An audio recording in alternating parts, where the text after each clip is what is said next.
dunia, kata Allah. Kelak banyak orang berilmu yang dengan mulut mereka sihir. Mereka mampu menyihir manusia dengan lisan mereka karena keilmuan mereka. Tapi mereka tidak mengajak kepada keimanan kepada Allah, kata Huzaifah bin al-Yaman. Justru mereka mengajak kepada abwabu jahannam. Mereka berilmu tinggi, tapi mereka tak mengajak kepada ketaatan kepada Allah, tapi mereka mengajak kepada pintu neraka jahannam. Itu yang menyampaikan Nabi dalam hadisnya yang dikeluarkan oleh Huzaifah bin al-Yaman. Ketika ditanya oleh Huzaifah bin al-Yaman apa yang bakal terjadi, kata Nabi, kelak akan muncul du'atun ila abwabi jahannam. Akan muncul orang-orang alim yang berbicara agama dan berbicara dengan keilmuan mereka, tapi tidak mengantarkan manusia kepada ketaatan kepada Allah, tapi justru mengantarkan kepada pintu neraka jahannam. Ada satu hadis yang disampaikan oleh baginda Nabi Muhammad sallallahu alaihi wasallam. Insyaallah mudah-mudahan waktunya cukup kita sampaikan dan kita jabarkan. Kata Nabi dalam hadisnya, sittatu asya'in tuhbitul a'mal. Ada 6 perkara yang bakal membuat sittatu asya'in yadkhulun nar qabla al-hisab. Ada 6 perkara yang bisa mengantarkan umat manusia masuk ke dalam neraka tapi tanpa hisab. Ada perbuatan amal ibadah masuk surga tanpa hisab. Sekarang masuk neraka tanpa hisab. Pilih mau masuk surga tanpa hisab atau masuk neraka tanpa hisab. Itu pasti pilihan yang sangat-sangat tidak pilihan. Karena mustahil bagi manusia yang mau. Tapi Bapak Ibu, kata Imam Al-Ghazali itu, aku ni bukan orang soleh, tapi aku berharap jadi berkumpul dengan orang-orang soleh. Gitu. Dalam syair Abu Nawas itu ada, ya Allah, aku tidak sanggup, tidak layak masuk ke dalam surga, tapi aku tak sanggup masuk ke dalam neraka. Kira-kira kalau sudah tak layak masuk surga, tak sanggup masuk neraka, tempatnya di mana? Ada yang tahu Bapak Ibu tempatnya di mana? Ya tidak ada pilihan Bapak Ibu. Kalau tidak surga ya neraka. Tidak ada pilihan tengah-tengah itu, tidak ada. Kalau tidak masuk ke dalam surga ya masuk ke dalam neraka. Karena manusia pilihannya cuma 2. Kalau tidak baik ya buruk. Kalau tidak baik buruk. Kata Nabi, sittatun yadkhulun nara qabla al-hisab. Kemudian, qila man hum ya Rasulullah, siapa mereka? Ini kata Nabi, siapa mereka? Kata para sahabat kepada Nabi. Kemudian Nabi bilang, qala. Kita ambil poin-poin pentingnya 6. Kalau 6 itu agak banyak sedikit. Yang pertama kata Nabi, al-umara'u bil jur, pemimpin yang zalim, pemimpin pendusta, pemimpin pengkhianat, pemimpin yang jahat, pemimpin yang buruk, semua diktator, otoriter jadi satu. Ini pemimpin. Kata Nabi, al-umara'u bil jur, kullukum ra'in wa kullukum mas'ulun an ra'iyatihi. Sampai-sampai Imam Hasan Al-Basri mengatakan, inna saddan nas yaumal qiyamah razzaqahullahu mansiban liyusiba bihi mujtaba. Kata Nabi, kata Hasan Al-Basri, kelak di hari kiamat itu orang yang paling kencang menyesalnya, nangisnya itu orang-orang yang diberikan oleh Allah mansibah. Mansibah itu kekuasaan, jabatan dan tempat dan kedudukan. Tapi bertujuan untuk menghancurkan rakyat, untuk menyiksa rakyat. Jadi pemimpin yang diberikan oleh Allah kekuasaan tapi bertujuan untuk menyakiti rakyatnya. Kalau kita berbicara tentang pemimpin yang zalim, ini panjang sekali. Karena ada karakter-karakter tertentu yang oleh para ulama, mengapa dia menjadi zalim, apa penyebab kezalimannya, dan bagaimana seharusnya kita bersikap terhadap kezaliman dia, dan apa yang harus kita lakukan sebagai seorang mukmin terhadap pemimpin yang zalim. Dan ini penting. Dan ini Bapak Ibu sekalian yang berbahagia panjang. Tapi secara ringkas kita bahas begini Bapak Ibu. Salah seorang ulama menuliskan kitab dengan judul Ensiklopedi Akhir Zaman. Ensiklopedi Akhir Zaman. Kata ulama tersebut menukil daripada hadis baginda Nabi Muhammad sallallahu alaihi wasallam. Kata Nabi, la taqumus sa'ah hatta tara. Tak akan terjadi hari kiamat kata Nabi sampai kalian akan melihat Al-umara az-zalim, zalatul alim, al-imam ad-dani, pemimpin-pemimpin yang terhina, kata Nabi. Dalam satu riwayat yang lain Nabi berkata begini, tapi ini tak boleh dikait-kaitkan. Kata Nabi dalam hadisnya, ya'ti 'alan nasi zamanun yugharbaluna fihi gharbalah, yabqa minhum husala qad marijat uhuduhum wa amanatuhum wa ikhtalafu fakanu hakadha wa shabbaka baina asabi'ihi. Satu ketika Bapak Ibu, Nabi sedang duduk dengan para sahabat. Apa kata Nabi kepada para sahabat? Ya'ti 'alan nasi zamanun yugharbaluna fihi gharbalah. Akan datang satu masa kepada umatku, kata Nabi, di mana mereka, orang-orang tersebut menyaring. Apa yang disaring? Yang disaring itu orang-orang yang baik. Sehingga orang-orang yang baik ini hasil penyaringan yang tersingkirkan. Kata Nabi, yugharbaluna fihi gharbalah. Orang-orang baik tersingkirkan satu. Wa yabqa fihi husalah. Yang tersisa dari orang-orang itu ketika itu adalah husalah. Tahu Bapak Ibu arti husalah? Husalah itu para penista-penista, para pelaku maksiat, kaum munafik. Dalam satu riwayat yang lain, atau dalam pandangan ulama, ada 7 golongan pengikut Dajjal di akhir zaman itu. Jadi di akhir zaman nanti pengikut Dajjal itu 7. Salah satu di antara pengikut Dajjal yang 7 itu kaum munafik, salah satunya. Kaum munafik. Bapak Ibu bisa melihat kaum munafik itu ada di mana? Jangan tunjuk-tunjuk. Tahu Bapak Ibu ada di mana kaum munafik itu? Kaum munafik itu ada di sekitar kita. Ada di sekitar kita. Kapan-kapan boleh Bapak Ibu cari siapa orang-orang yang pakar di bidang tafsir, minta beliau untuk mengkaji surat Al-Munafiqun. Biar Bapak Ibu tahu karakter orang munafik itu dari dulu sampai sekarang seperti apa. Tidak ada perbedaan sedikit pun, sama. Dan itu yang disampaikan oleh Nabi di akhir zaman, kata Nabi.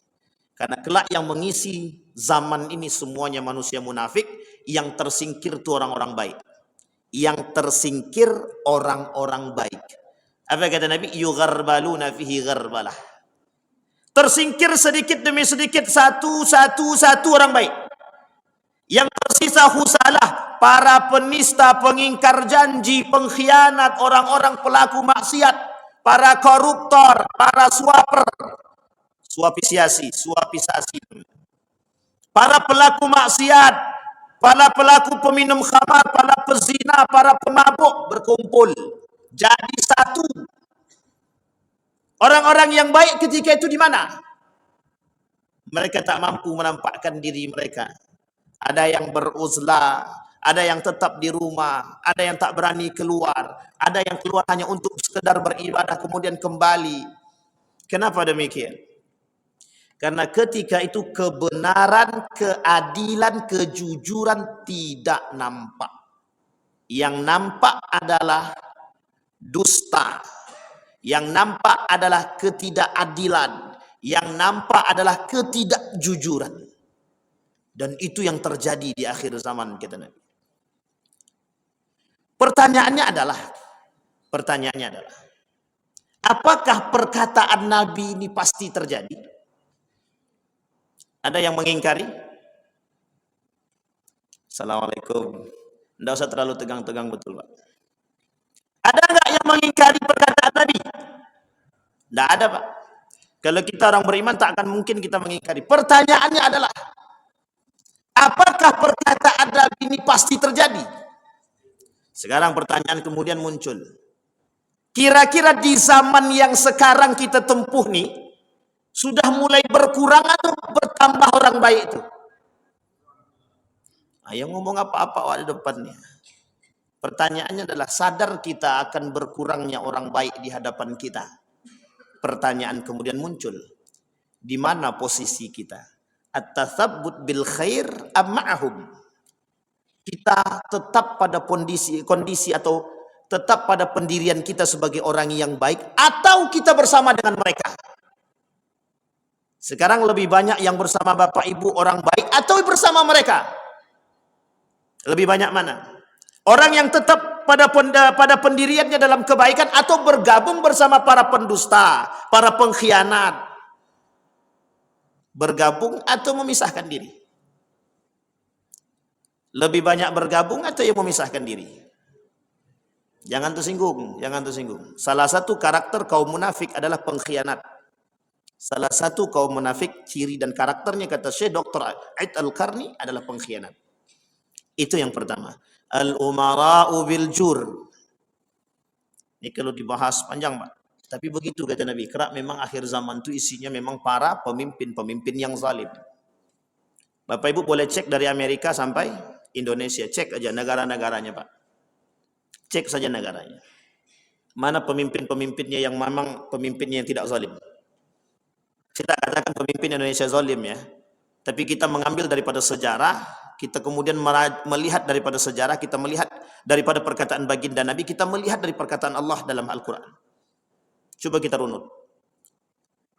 Hampir 80% perkataan Nabi sudah mulai terbukti. Sudah mulai terbukti. Semenjak terbukanya, semenjak runtuhnya Turki Utsmani, semakin nampak apa pengaruhnya.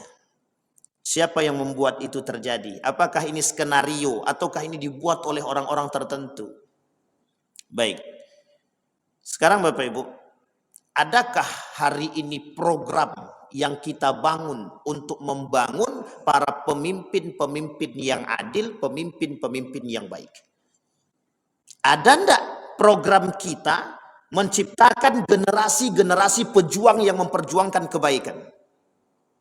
Ada enggak program kita yang hari ini memunculkan generasi-generasi yang berani mengatakan kebenaran dan meninggalkan kebatilan? Adakah hari ini program yang mencetak kader umat pemberani?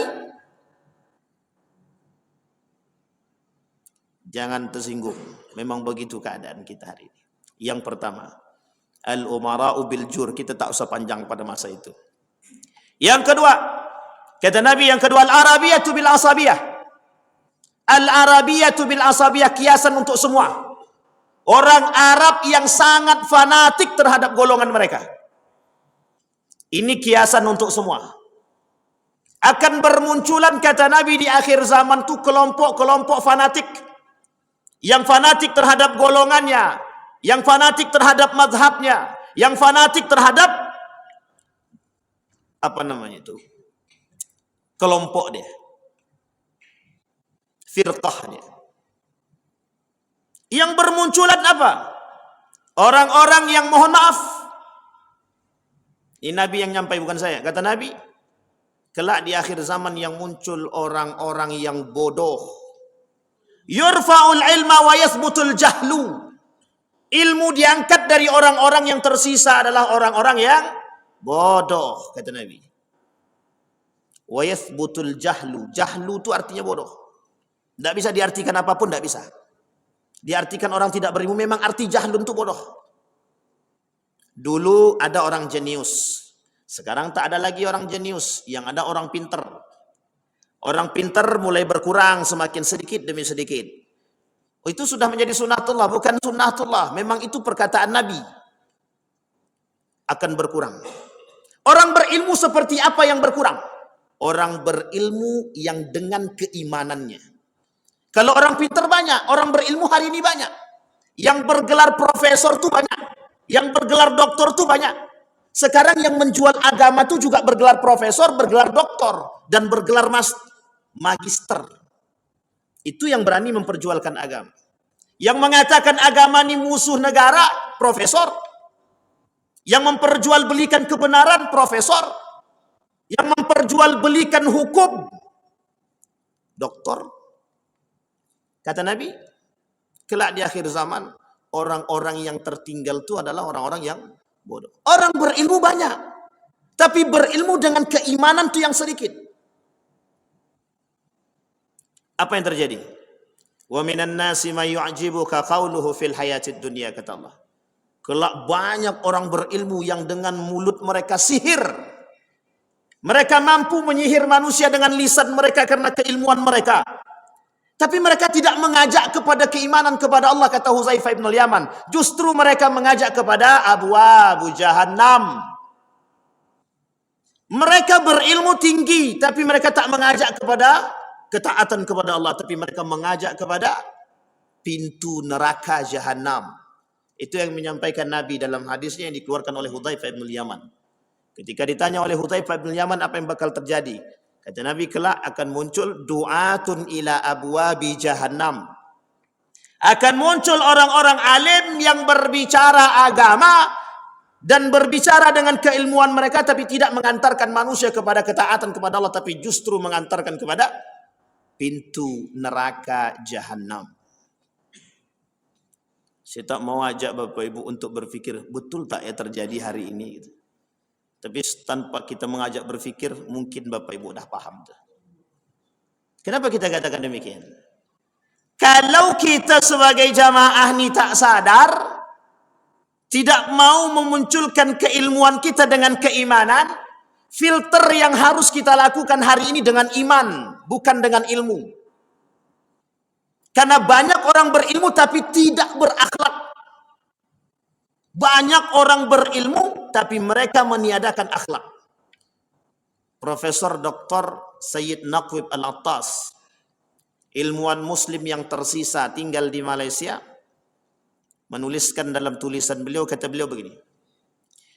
Penyebab kemunduran umat muslim di akhir zaman atau sekarang, lima ta'akhkhara al-muslimun, kenapa umat muslim hari ini mundur? Penyebabnya cuma satu, kata beliau. Loss of adab. Hilang adab. Bukan hilang ilmu. Kalau hilang ilmu mungkin tidak. Banyak orang pintar, terutama di Indonesia ini banyak orang pintar. Tapi kok rata-rata kok keblinger gitu. Tahu Bapak Ibu keblinger? Yang Jawa mesti ngerti lah. Tak perlu saya terjemahkan pun. Arti keblinger itu, lah kok tak sejalan kecerdasan mereka dengan akhlak mereka tuh kok nggak sejalan. Banyak dalih yang mereka gunakan Bapak Ibu. Kembali kepada poin nomor 2 tadi, al-asabiyatu al-arabu bil asabiyati. Fanatisme. Fanatisme yang muncul akhir-akhir ini itu bukan fanatisme karena keilmuan. Fanatisme karena kebencian. Hari ini bermunculan kelompok-kelompok yang saling membenci, mencaci, memaki sesama kelompok. Nabi dah kata, itu perkataan Nabi Bapak Ibu. Sudah sunnatullah begitu. Sudah Nabi yang ngomong, pasti terjadi. Hanya saja Bapak Ibu jangan ikut-ikutan mencaci dan memaki. Karena fanatisme tanpa ilmu berdampak pada perbuatan yang sama sekali tidak diinginkan oleh Allah. Yang terjadi hari ini itu. Yang terjadi hari ini itu di mana-mana termasuk di Pekanbaru. Mereka menganggap diri mereka paling baik antara satu dengan yang lain. Yang satu nyerang satu, yang satu nyerang ke yang lain. Pertanyaannya yang bingung siapa? Kita Pak, yang bingung. Yang benar ini yang mana? Kedua-duanya salah. Yang menganggap diri dia paling benar dan menolak kebenaran dari yang lain salah. Sama. Kedua-duanya sama. Man ahlakan nasu fahuwa ahlaku, man kafara fahuwa kafir. Yang mencela sesama muslim, sibabul muslimin fusuq wa qitaluhu kufrun. Mencaci maki, mencela umat muslim yang jelas-jelas mereka beriman kepada Allah, fasik. Dan membunuh mereka kafir. Membunuh ada dua. Membunuh dengan senjata, yang kedua membunuh dengan lisan. Namanya pembunuhan karakter. Membunuh dengan lisan itu lebih tajam daripada membunuh dengan pisau. Apa kaitannya dalam Al-Quran? Al-fitnatu asyaddu minal qatl. Dua Pak kalimatnya dalam Al-Quran. Al-fitnatu asyaddu minal qatli. Yang kedua al-fitnatu akbaru minal qatl. Kalimat pertama asyaddu, kalimat kedua akbar. Allah tekankan dalam kalimat yang lain. Perkara lisan. Gara-gara apa? Asabiyah. Apa arti asabiyah itu Ustaz? Fanatik. Bermunculanlah di akhir zaman kelompok-kelompok yang disebut dengan fanatisme. Apa namanya Bapak Ibu? Fanatisme. Ibu-ibu mazhabnya apa? Syafi'i, Hambali, Hanafi atau Maliki? Maliki atau Syafi'i? Syafi'i atau Hambali? Syafi'i, tapi kok nggak pada bercadar semua? Hukum bercadar bagi Syafi'i wajib. Yang sunnah itu Imam Ahmad bin Hambal. Imam Ahmad bin. Ibu-ibu pakai kaos kaki nggak kalau keluar rumah? Pakai. Ada ndak yang nggak pakai kaos kaki? Ada. Itu mazhabnya siapa? Syafi'i itu bukan? Yang keluar rumah tanpa kaos kaki itu mazhabnya Imam Abu Hanifah, Imam Malik. Yang pakai kaos kaki mazhabnya Imam Syafi'i. Lebih banyak mana? Ikut mazhab Syafi'i atau Imam Malik? Atau Imam Abu Hanifah? Sekarang pertanyaannya, apa boleh tidak kita melakukan demikian? Boleh tidak kita menyalahkan ibu katanya Syafi'i tapi sekarang kok nggak bercadar? Berarti ibu ini pengikut abal-abal. Bisa kita katakan begitu? Tidak. Tidak bisa. Kenapa tak bisa? Karena pada masa mereka tidak ada caci maki.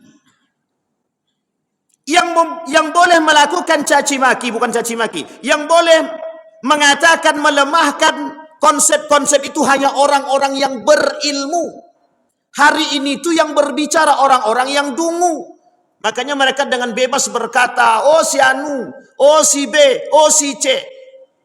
Karena asabiyah yang mereka lakukan tanpa ilmu. Kalau dia fanatik dengan ilmu, dia tak akan mencaci maki orang lain. Kalau dia fanatik dengan ilmu. Ini yang kita tak mau Bapak Ibu.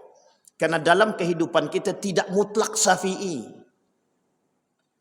Di dalam kehidupan kita tidak mutlak Syafi'i.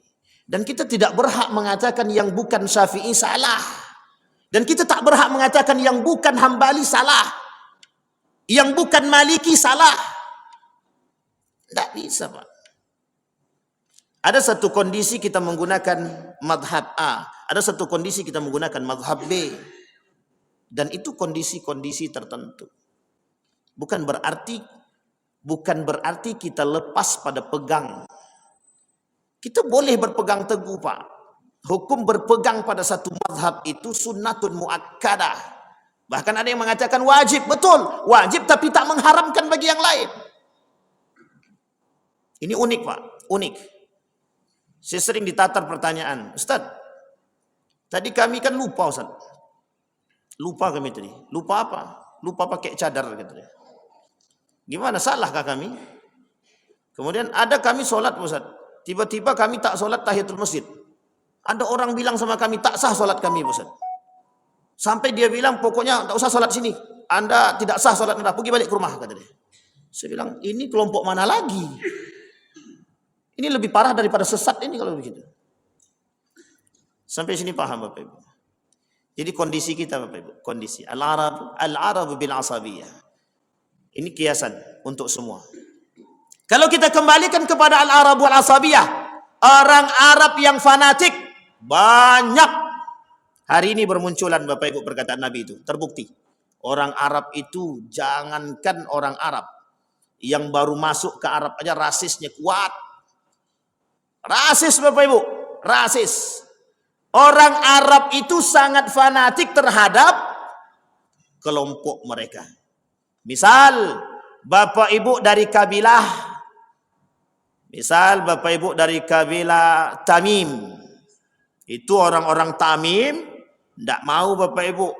Mereka akan hebat-hebatan. Mana yang paling hebat? Daluskah, Tamimkah, Kubaikah atau apakah? Begitu Bapak Ibu. Sehingga rasismenya tinggi. Rasis di sana tinggi. Mereka akan bergaul bersama mereka. Dan sekarang mulai nampak sedikit demi sedikit. Kalau dulu nampak memang. Sekarang mulai nampak dan mulai berkembang.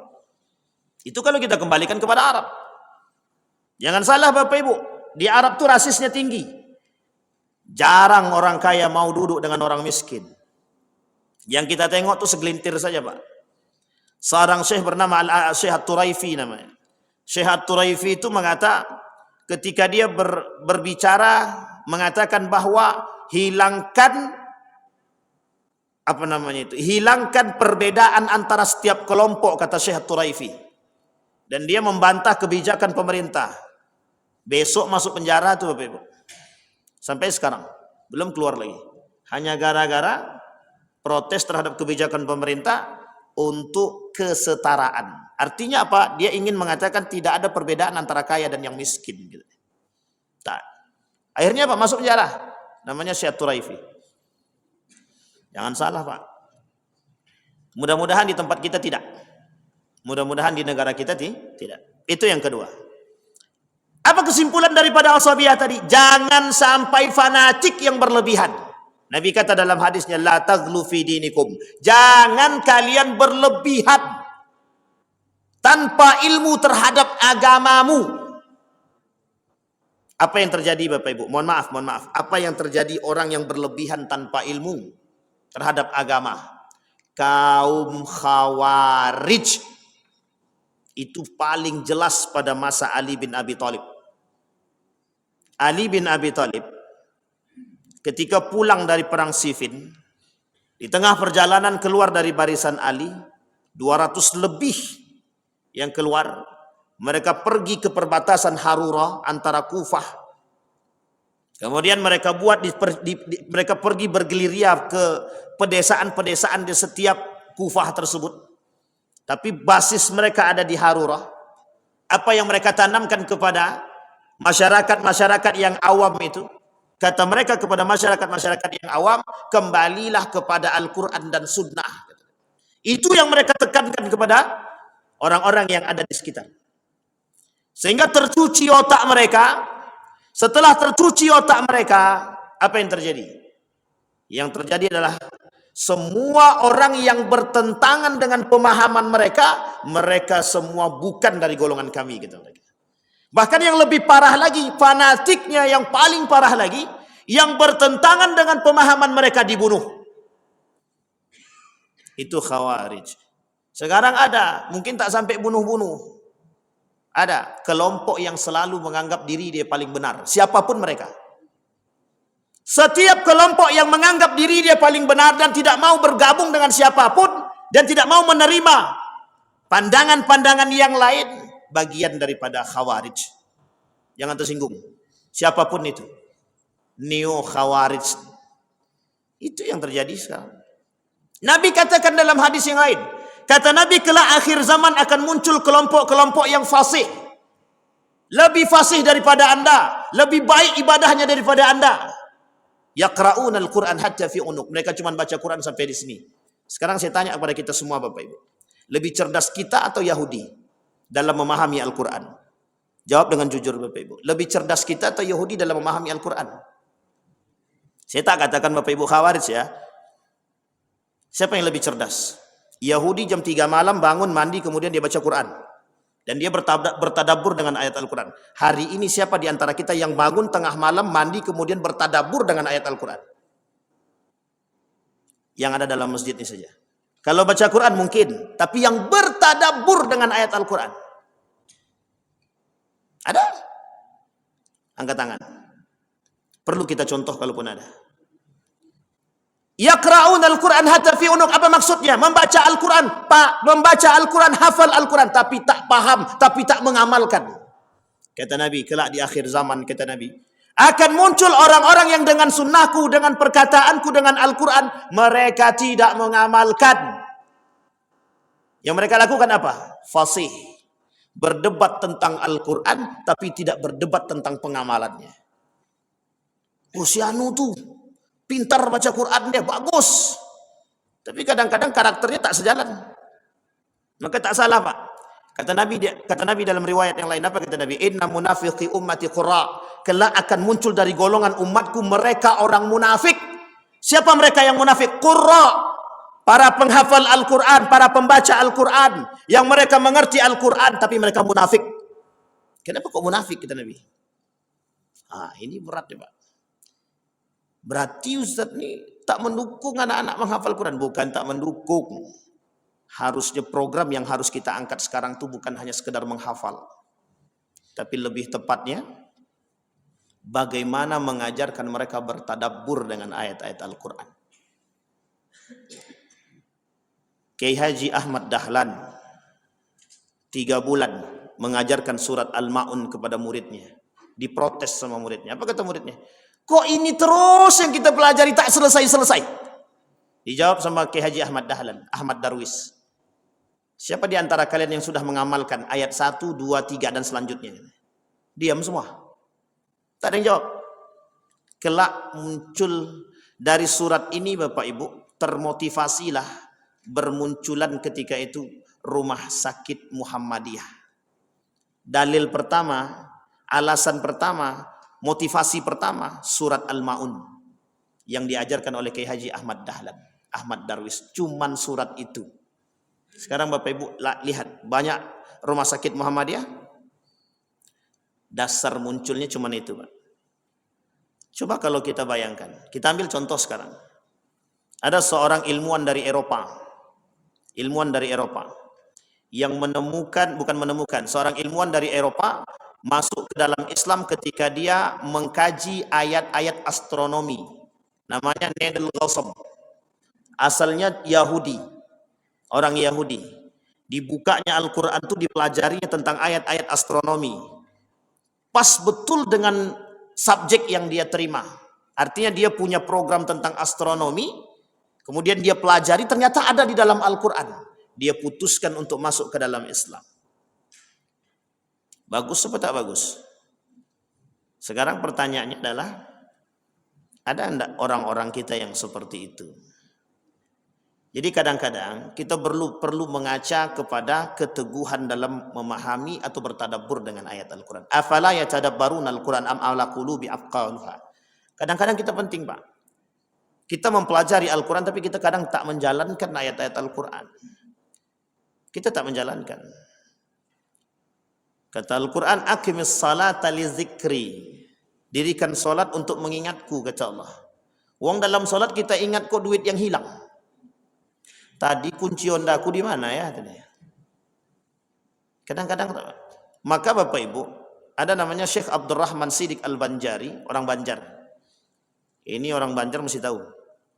Namanya Syekh Abdurrahman Siddiq Al-Banjari, cicit daripada Arsyad Al-Banjari. Beliau menuliskan buku judulnya Asrarus Salah. Imam Al-Ghazali juga menuliskan Asrarus Zakah, Asrarus Salah, Asrarus Siyam. Dalam kalimat yang dipapar oleh Syekh Abdurrahman Siddiq Al-Banjari dalam kitabnya, bagaimana memunculkan nilai-nilai solat. Bukan solatnya, tapi nilai-nilai solat. Kembali kepada poin kita Bapak Ibu. Banyak orang yang solat, tapi kenapa kok masih korupsi, Ustaz? Ini pertanyaan sering banget mereka lontarkan kepada kami.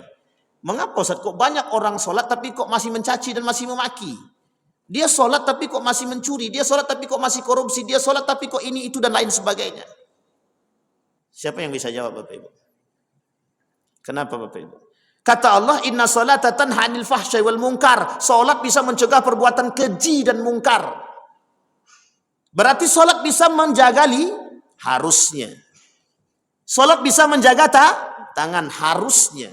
Pertanyaannya, kenapa dia salat? Mohon maaf, korupsi juga jalan. Dia salat, suap juga oke. Mulut dia teriak, jangan suap haram, dia mendengar. Tangannya ngambil. Paham maksud saya Bapak Ibu? Para pelaku tuh sholat tak sholat.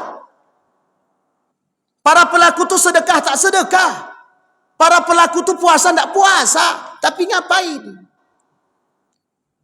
Kata Imam Al-Ghazali, banyak yang tidak tertanam dalam diri mereka. Jadi perbuatan belum tentu diamalkan. Kembali kepada poin kita Bapak Ibu. Al-Arabu bil asabiyati. Orang Arab dengan asabiyahnya, dengan fanatiknya. Jadi kalau kita mau fanatik terhadap satu golongan, fanatiklah dengan ilmu. Pelajari sekuat tentang ilmu yang diadopsi oleh pandangan kita. Misal orang Muhammadiyah misalkan, pahami betul-betul karakter Muhammadiyah, dalami tentang ilmu-ilmu Muhammadiyah yang dipelajari oleh Muhammadiyah. Nahdlatul Ulama, kuatkan keilmuan terhadap apa yang diajarkan oleh ulama-ulama di Nahdlatul Ulama. Nanti Bapak Ibu akan ketemu titiknya. Apa titiknya? Terbuka pikiran kita. Terbuka pikiran kita. Apakah semua ulama itu NU ataukah semua ulama itu Muhammadiyah? Tidak. Artinya apa? NU dan Muhammadiyah hanya golongan, hanya perserikatan, hanya organisasi, bukan mazhabi. Kenapa orang NU yang harusnya latar belakangnya Syafi'i, tapi masih ada tuh yang menggunakan selain daripada mazhab Syafi'i? Kenapa juga sebaliknya orang Muhammadiyah yang dianggap tidak bermazhab tapi banyak menggunakan mazhab? Sampai di sini bisa dipahami. Ini penting untuk kita pahami. Jadi kita ini jangan sampai fanatik lah. Kadang-kadang yang muncul dalam diri kita tuh Pak, bukan fanatik, bukan membela agama. Hari ini itu ada orang-orang yang mengaku membela agama pada hakikatnya karena kebencian. Si anu itu kelompok radikal. Diserang terus. Sampai dibawa kepada jalur-jalur pilkada. Pada hakikatnya kebencian. Bukan karena memperjuangkan agama. Bukan memperjuangkan agama. Kalau betul mereka memperjuangkan agama, mesti dapat titik temunya, bukan karena kebencian. Ini yang terjadi hari ini Bapak Ibu. Fanatisme menyebabkan hilang akal sehat dan hilang keimanan kita. Nomor 3. Waddahaqin bil kibr. Para penjajah dengan kesombongannya. Ini saya ambil secara global. Ada namanya Zionisme. Ada namanya Amerika. Sekarang Amerika itu adalah negara paling sombong di muka bumi ini. Jadi kalau Bapak Ibu mau kata Amerika itu Dajjal, boleh aja tuh. Mungkin namanya Dajjal yang terselubung. Kenapa kita katakan demikian Bapak Ibu? Negara Amerika berhasil menjajah semua negara yang ada di dunia ini. Tapi kalau disederhanakan maknanya, hari ini itu Bapak Ibu, kita ini sedang dijajah. Merdeka secara fisik tapi tak merdeka secara mental. Kita merdeka secara fisik tapi kita tidak merdeka secara mental.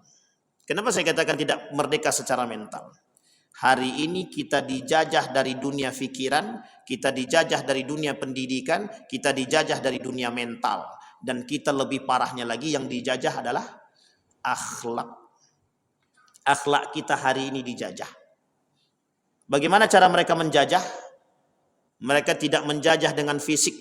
Mereka tidak menyerang negara kita. Tapi yang mereka serang apa? Karakter, pendidikan, moral, ekonomi. Sedikit demi sedikit mereka perang. Sekarang tak perlu sedikit-sedikit lagi. Serang habis-habisan. Tapi kan kita tidak tahu. Kita tidak sadar. Iya, kita tidak sadar. Berapa banyak anak-anak kita yang sekarang ini dijajah oleh gadget. Berapa banyak anak-anak kita hari ini dijajah oleh judi online. Berapa banyak hari ini manusia dijajah oleh game online. Berapa banyak orang hari ini dijajah oleh pinjol. Berapa banyak orang hari ini dijajah oleh prostitusi online. Berapa banyak hari ini kita dijajah oleh pendidikan-pendidikan yang tidak bermutu dengan dalih pendidikan karakter pada hakikatnya makin tidak berakhlak. Siapa yang datang? Siapa yang memasukkan pemikiran-pemikiran demikian? Siapa yang masukkan? Harus kita akui Pak, mereka yang belajar ke Eropa, balik ke sini diberikan posisi, mereka rusak, mereka rancuhkan semua. Orang Eropa berhasil mencuci otak umat muslim yang belajar ke sana, jangan tersinggung. Meskipun tidak semua. Tapi mayoritas yang belajar ke sana, ke Eropa, belajar mengambil studi Islam, balik-balik merusak. Jangan tersinggung. Meskipun tidak semua, sebagian. Yang mengatakan semua agama benar, lulusannya mana? Yang mengatakan agama musuh negara, yang lulusannya mana? Yang mengatakan riba, bunga bank bukan riba, lulusan mana? Yang mengatakan nikah beda agama tidak haram, lulusan mana? Yang mengatakan pendidikan berbasis karakter atau level revolusi, itu lulusan mana? Yang mengatakan ekonomi kita baik-baik saja meskipun dengan riba, lulusan mana? Yang mengatakan, mohon maaf, yang mengatakan orang yang berhubungan badan itu tidak zina kalau suka dengan suka, siapa? Lulusan mana? Terasa atau tak terasa kita sedang dijajah dengan demikian? Yang mengutarakan tentang peraturan pemerintah tentang kondom itu siapa? Yang ingin merealisasikan kondom itu siapa? Lulusan mana? Bukan rasis. Begitu keadaannya hari ini. Berhasil mereka menjajah kita dengan apa? Program. Mereka punya program. Yang melakukan program itu siapa? Umat muslim. Mereka kafir yang punya program, umat muslim yang menjalankan program dia. Orang munafik. Pertanyaannya adalah, dijajah atau tak dijajah kita hari ini? Sekarang pertanyaannya adalah, orang tua sulit untuk mengingatkan anak. Bahkan anak condong untuk melawan kepada orang tua. Itu hasil penjajahannya, Pak. Hasil penjajahannya. Nak solat, emak aja dulu. Berani tak emaknya mukul dia? Nanti kalau dipukul Ustaz, kena undang-undang perlindungan anak. Betul apa salah? Mereka akhirnya didukung, di backup. Yang rusak apa? Karakter. Akhirnya apa? Mak solat, anak kata maknya, ya udahlah. Mudah-mudahan kau dapat hidayah ya. Tidak ada lagi ketegasan dalam rumah tangga untuk mengajak anak untuk solat, itu tak ada lagi. Kalau kau mau solat silakan, kalau tak mau solat tak urus. Lepas tanggung jawab mak. Jangan salah, Pak. Jangan katakan lepas tanggung jawab kita. Seberapa besar usaha kita mengajak anak. Qu anfusakum wa ahlikum nara, kata Allah. Itu ditekankan oleh Allah. Jaga anakmu, jaga keluargamu dari api neraka. Seorang ayah yang tidak memberikan pendidikan agama kepada anaknya pengkhianat, berkhianat kepada Allah. Jadi jangan salah Bapak Ibu, kalau hari ini kita tidak bisa memberikan pendidikan tauhid dan agama kepada anak kita, itu pengkhianat kepada Allah. Karena janji kita adalah, tugas kita adalah, pendidikan kita adalah, dan janji kita kepada Allah wajib memberikan pendidikan agama kepada anak. Berat atau ringan tugas kita hari ini? Coba dampak dari penjajahan mereka. Yang mereka jajah apa? Yang mereka jajah keinginan dan kebutuhan kita. Mereka cuma menjajah kita melalui keinginan kita dan kebutuhan kita. Mereka manjakan kita dengan HP. Mereka manjakan kita dengan A, B, C, D. Sekarang anak-anak malas. Cuci piring pun masih orang tua. Anak dah SMA. Yang nyuci baju masih maknya. Anak sudah kuliah. Yang parahnya lagi anak sudah nikah. Emak pun jadi pembantu rumah tangga. Bayangkan. Siapa yang ngasuh cucu? Siapa yang ngasuh anak kau? Bapaknya ada, kakeknya dah. Kakeknya lah tiap pagi. Nah cucu. Memang senang kakeknya sama cucunya. Tapi secara tak sadar, Pak. Secara tidak sadar kita sudah dijajah. Karakter. Baik Bapak Ibu. Terakhir sebelum kita tutup. Wat-tujaru bil khiyanati. Kata Nabi, saya tak panjang lebar. Wat-tujaru bil khiyanah. Apa tujaru bil khiyanah? Para pebisnis ulung dengan pengkhianatan mereka. Banyak kelak di akhir zaman, kata Nabi, yang berdagang, berjual beri, para pembisnis itu menipu, pengkhianat demi keuntungan. Yang penting duit dapat, piti masuk, mau halal kek mau haram kek terserah, gitu dia. Yang penting piti masuk, perutku terisi lah.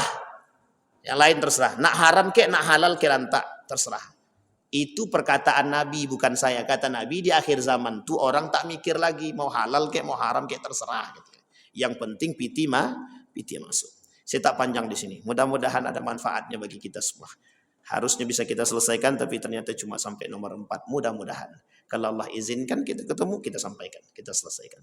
Saya kira itu saja, mudah-mudahan bermanfaat bagi kita semua. Fa'tabiru ya ulil absar la'allakum tuflihun. Assalamualaikum warahmatullahi wabarakatuh.